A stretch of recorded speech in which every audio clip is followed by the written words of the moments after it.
Rising star মেডিকোসের নতুন ভিডিওতে তোমাদের সবাইকে স্বাগত। আশা করি সবাই ভালো রয়েছো। তো আমি তোমাদেরকে আগের ভিডিওতে জানিয়েছিলাম যে ওয়েস্ট বেঙ্গলের রাউন্ড 2 পিছোতে চলেছে। তো তেমনটি হলো। আজকের 15 তারিখে আমাদের লিস্ট বার হওয়ার কথা ছিল, যে ভেরিফাইড লিস্ট, এবং সাথে সাথে কাউন্সিলিংয়ের যে চয়েস ফিলিং সেটা স্টার্ট হওয়ার কথা ছিল, কিন্তু সেটা আজকে ডিলে হয়ে গেল এবং নতুন নোটিশে সেটাকে ক্লিয়ার করে দিল WBMCC। এবার দেখো, আমি পুরো নোটিশটা তোমাদেরকে ভালো করে দেখাচ্ছি। আমি যেমনটা আগের ভিডিওতে দেখিয়েছিলাম তোমাদেরকে, যে অল ইন্ডিয়া কোটার যে লিস্ট রয়েছে সেখানে কিন্তু শিডিউল দেওয়া ছিল স্টেটের, কিছুটা তেমনই ভাবে এই শিডিউলটা করা হয়েছে। এবং এর সাথে সাথে আমি তোমাদেরকে যেমন জানিয়েছিলাম যে ক্লাসে স্টার্ট হওয়ার চান্সেস দুর্গাপুজোর আগে অনেকটাই কমে গেল, তো সেটাই হলো।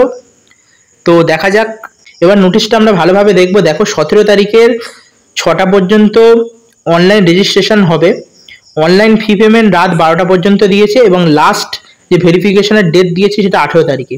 তোমরা যারা যারা এখনো ভেরিফিকেশন করোনি বা ভেরিফিকেশন রিলেটেড কোনো কিছু জানতে চাইলে অবশ্যই আমার ভিডিওর ফার্স্ট ভিডিওটা আমার দেখো, ওখানে আমি তোমাদের ক্লিয়ারলি বলেছি যে ভেরিফিকেশনের দিন কি কি হয়, তো তোমরা সেটা দেখতে পারো। এবার আমরা দেখি অনলাইন সিট স্যারেন্ডার কিন্তু আরও দিন বাড়িয়ে দেওয়া হলো। সিট স্যারেন্ডার কিন্তু কেউ করতে যেও না। সিট স্যারেন্ডার মানে হচ্ছে কিন্তু তুমি কাউন্সিলিংয়ের রাউন্ড থেকেই বার হয়ে যাবে, মানে ওয়েস্ট বেঙ্গলের যে কাউন্সিলিং রয়েছে সেই কাউন্সিলিং থেকে তোমরা বার হয়ে যাবে যদি তোমরা সিট সারেন্ডার করো। তো এই সিট সারেন্ডারের ডেট 18 তারিখ পর্যন্ত দেওয়া হয়েছে, এবং 18 তারিখের 5টার পরে যে সাকসেস ভেরিফাইড ক্যান্ডিডেট তাদের লিস্টটা দেওয়া হবে। এবং তারপরে আমাদের অনলাইন কাউন্সিলিংয়ের যে চয়েস ফিলিং হয় সেটা কিন্তু সন্ধ্যে 6টার পর থেকে স্টার্ট হবে 18 তারিখে, এবং 21 তারিখ পর্যন্ত চলবে, এবং রেজাল্ট বার হবে 24 তারিখে।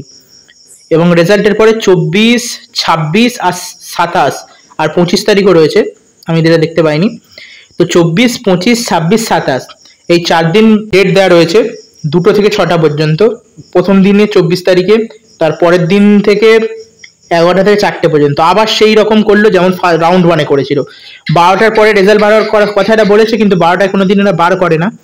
এবং তারপরে 24 তারিখে কারোর অ্যাডমিশন হয়ই না। তাহলে সেই আলটিমেটলি 3 দিনই টাইম থাকলো তোমাদের কাছে। এবার রাউন্ড 3টা দেখে লাভ নেই, কারণ আবার রাউন্ড 3তে যদি এক্সটেনশন হয়, আবার যদি নতুন কিছু হয়, তাহলে আবার চেঞ্জ হবে। সেই জন্য আমি রাউন্ড 2টা ডিসকাস করছি না। তাহলে অনেকটাই দিন থেকে গেল।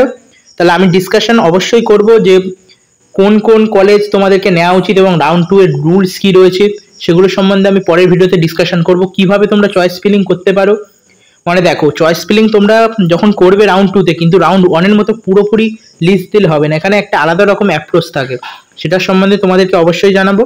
তো আজকের এই নোটিশটা আমি তোমাদেরকে জানিয়ে দিলাম। নোটিশের সম্বন্ধে আরও কোনো আপডেট আসলে আমি তোমাদেরকে অবশ্যই জানাবো। চ্যানেলটিকে সাবস্ক্রাইব করে রাখো এবং একটা লাইক দিয়ে দাও। আবার দেখা হবে।